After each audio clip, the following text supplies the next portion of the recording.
it's important to me that I have a balance in my life of activities that fulfill me, and there's going to be things that drain me to some degree. There's always going to be stress in my life. But I have to kind of figure out what works for me. There are some times that I'm going to have to say no to doing things because I need time to recharge. And there's going to be those other times where I really want to stay in bed, but it might be helpful for me to get out and at least take a walk or see someone or something. I'm continually learning what I need, and what I need changes all the time, so it can be a challenging process. But it's kind of exciting too, because I'm constantly learning new things and new ways to take care of myself. One thing that has really supported my recovery is actually my job. I know not everyone can say that. I'm pretty lucky to have a job that I feel actually makes me even a better person. I work at a peer-run drop-in center, and we build community, and we try to make it so that mental health is not on the taboo list. It's something that we talk about openly. We talk about our struggles. A peer we define as someone that has had a similar experience. In the context of the work that I do, it's often that we've had mental health struggles. But that really means everyone to me. That really means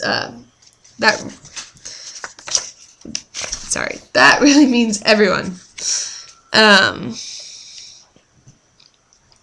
my work, I can be honest if I'm having a bad day, because that's not something that people think wouldn't happen. I still have to do my job and get my work done, but it's an open and honest atmosphere, and I really appreciate that.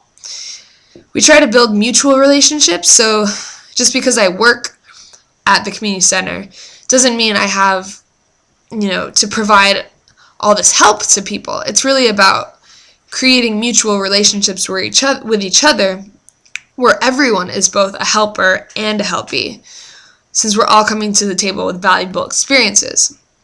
And that's been helpful to me, especially because I've been in the mental health system so long, where in a lot of my relationships there, I was constantly being the one getting help. And in some ways, this caused me to feel dependent and disempowered, because I wasn't able to use my own experiences to be of use to others. So building mutual relationships has been really important. Building community at work and in my personal life brings me a lot of hope. When I was really hopeless, when I started to reach out to community, that would always help, because doing things alone is just so much harder.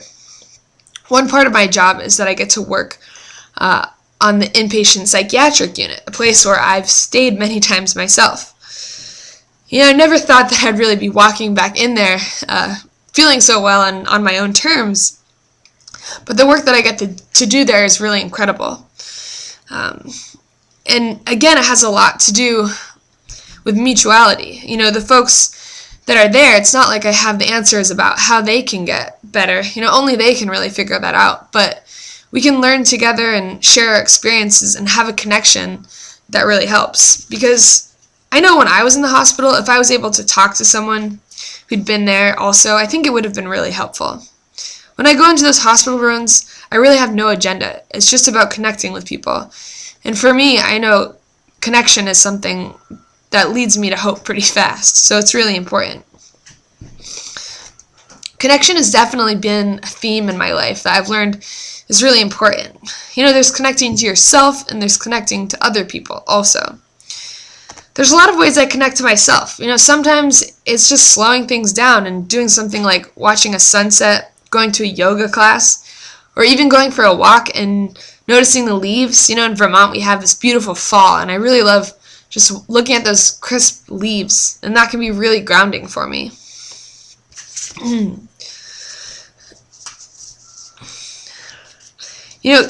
I think having connection and community is really important, but I know that it's not always easy. I feel that way too, especially if I'm in a state of feeling pretty miserable and hopeless. It's hard to reach out.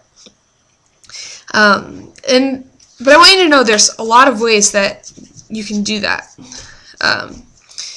Well, there's Active Minds, which is a really great organization. We have all kinds of things you can get involved in, and you can check that out by going to www.activeminds.org. You can also go to the counseling center at your college. You can talk to a professor or any trusted adult that you know.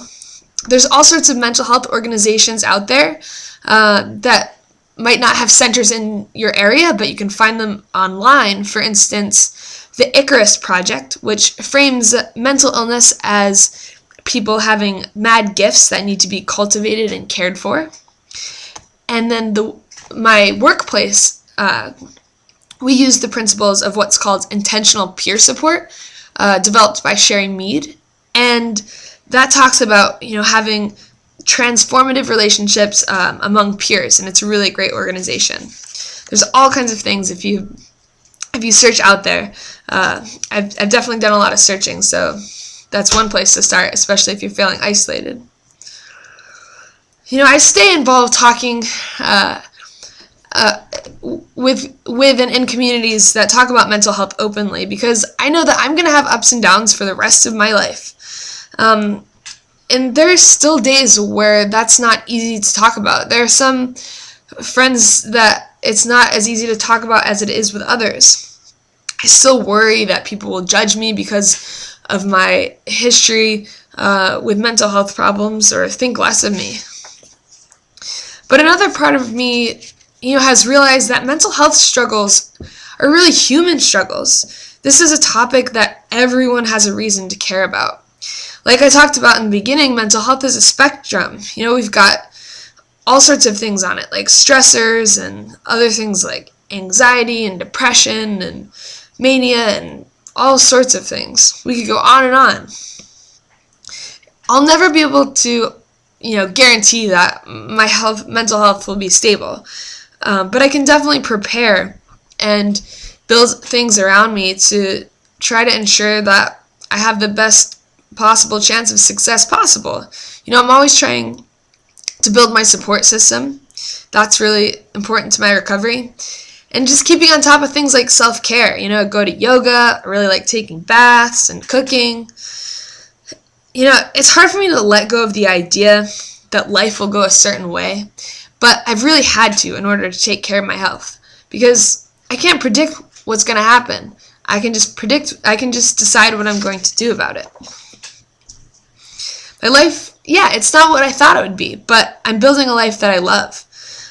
Speaking, for instance, is one thing I do that really fulfills me.